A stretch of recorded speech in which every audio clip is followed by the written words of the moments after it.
Hi hello नमस्कार, मी अश्विनी स्वागत करते तुमचं आपल्या पुन्हा एकदा नवीन एका व्हिडिओ ब्लॉगमध्ये। तर मागचा व्हिडिओ जर तुम्ही पाहिला असेल तर तुम्हाला हा व्हिडिओ समजेल, नसेल पाहिला तर त्याची लिंक मी इथे डिस्क्रिप्शन बॉक्समध्ये देते, पुन्हा एकदा तो व्हिडिओ नक्कीच पहा।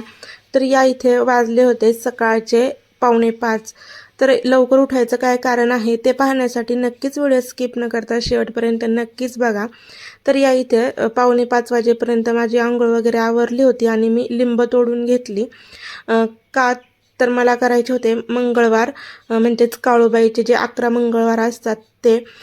तर त्याआधी मी आपले जे घरचे देव आहेत त्यांची पूजा केली, कारण की आपल्याला दुसरी कोणतीही पूजा मांडायची म्हटलं की सगळ्यात आधी देवांची पूजा करावी लागतेच। तर छान अशी घरातल्या देवांची सुद्धा पूजा केली आणि त्यानंतर मी पूजा मांडायला घेतली। सगळं सामान मी आदल्या दिवशीच काढून ठेवलं होतं देवापाशी, देवघरापाशी, कारण की मग सकाळी सकाळी म्हटलं घाई गडबड नको। तर छान अशी माझी ही पूजा मांडून झालेली आहे। पण सगळं अचानक ठरलं। आदल्या दिवशी 7 वाजता माझ्या अचानक मनात आलं की हा पौष महिन्यातला पहिलाच मंगळवार आहे, तर का म्हणजे आपण काळूबाईचे 11 मंगळवार करू। आणि अचानक ठरलं आणि लगेच सामानसुद्धा गोळा केलं। त्यानंतर पूजा करून घेतली आणि मी उठले म्हटल्यावर काय हे दोघांना उठणं गरजेचंच होतं का? पण तरीसुद्धा ते दोघंसुद्धा उठून बसले आणि ज्या ठिकाणी मी पूजा मांडत होते मग तिथेच खेळले। मुलांचं तसंच असतं, आई उठली की ते सुद्धा लगेच उठतात। तर या इथे मी छान अशी पूजा मांडून घेतलेली आहे।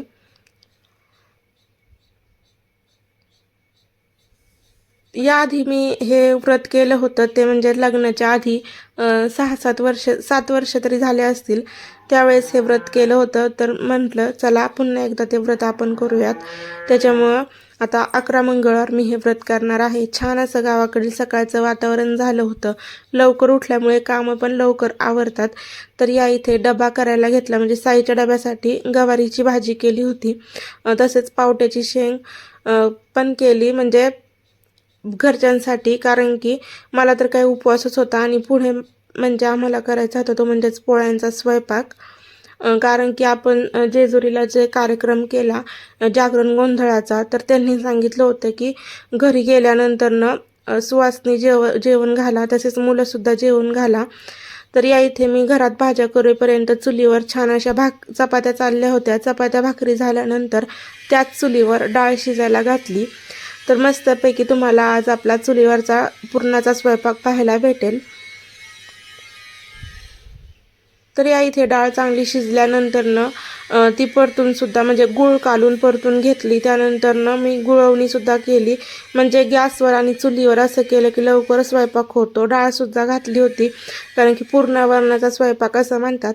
यानंतर या इथे आमटीची तयारी केली। आता प्रत्येकाची पद्धत वेगवेगळी असते, म्हणजे प्रत्येकजण वाटण हे वेगवेगळं काही टाकत असतं। तर आम्ही या इथे पोहे, तसेच कांदा, डाळ आणि खोबरं एवढं टाकतो, आलं लसूण आणि कोथिंबीर। तर मी स्वयंपाक करत होते तिथंच कृष्णाचं सुद्धा लुडबुड म्हणजे खेळणं चालूच होतं। तर आमच्या इथं चाळणीत जे पुरण वाटतात ते आवडत नाही, तर पाट्यावरच पुरण वाटलं जातं, कारण की असं म्हणतात पाट्यावर एकदम बारीकसं पुरण वाटतात।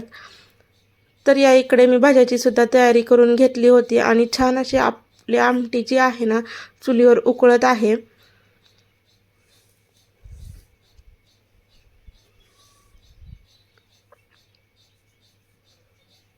जेवढी आपण आमटी चांगली उकळू तेवढीच त्याला छान अशी चवसुद्धा येते आणि तरीसुद्धा तुम्ही पाहू शकता यात खूप छान आलेली आहे।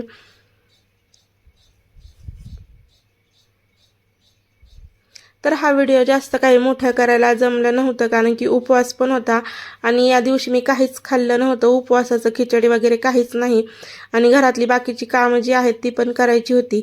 त्याच्यामुळे थोडंसं शूट घेतलं, तळणं वगैरे सगळं झालं आणि त्यानंतर चुलीवर पोळ्या चालू होत्या। तर सगळ्यात आधी नैवेद्य करून घेतले आणि सगळ्या देवांना नैवेद्य दाखवले। म्हणजे हे काम करायचं म्हटलं की वरची पण भरपूर अशी कामं असतात, ती पण करून घेतली। कपड्यांच्या घड्या वगैरे म्हशी पाणी पाजून घेतल्या, त्यानंतर नैवेद्य भरले आणि ज्या आपल्या घराच्या आसपास, म्हणजे आम्ही वस्तीवर राहतो, तर तिथल्या सगळ्या देवांना नैवेद्य दाखवले आणि आपल्या घरातल्या देवाला सुद्धा नैवेद्य दाखवला। काळूबाईचे जे व्रत आहे त्याचा जो महत्त्वाचा प्रसाद तो म्हणजेच लाह्या आणि गुळाचा असतो, तो सुद्धा नैवेद्य दाखवला आणि सवासणी जेवायला घालायच्या होत्या, त्याच्यामुळे आरती करून घेतली. म्हणजे लवकरच केली, 5 सव्वा 5ला. त्यानंतरनं तळीसुद्धा उचलली आणि 5 मुलं जीव घातली. आता प्रत्येक ठिकाणची तळी भरण्याची पद्धत वेगळी असते. माझ्या माहेरी पान सुपारी ठेवून तळी उचलतात, तर इकडे फक्त भंडारा खोबऱ्याचीच तळी असते. त्यानंतरनं सुवासिनीसुद्धा जीव घातल्या. तर आपला असा छोटासा व्हिडिओ आवडला असेल तर नक्कीच लाईक, शेअर आणि सबस्क्राईब करा. व्हिडिओ पाहिल्याबद्दल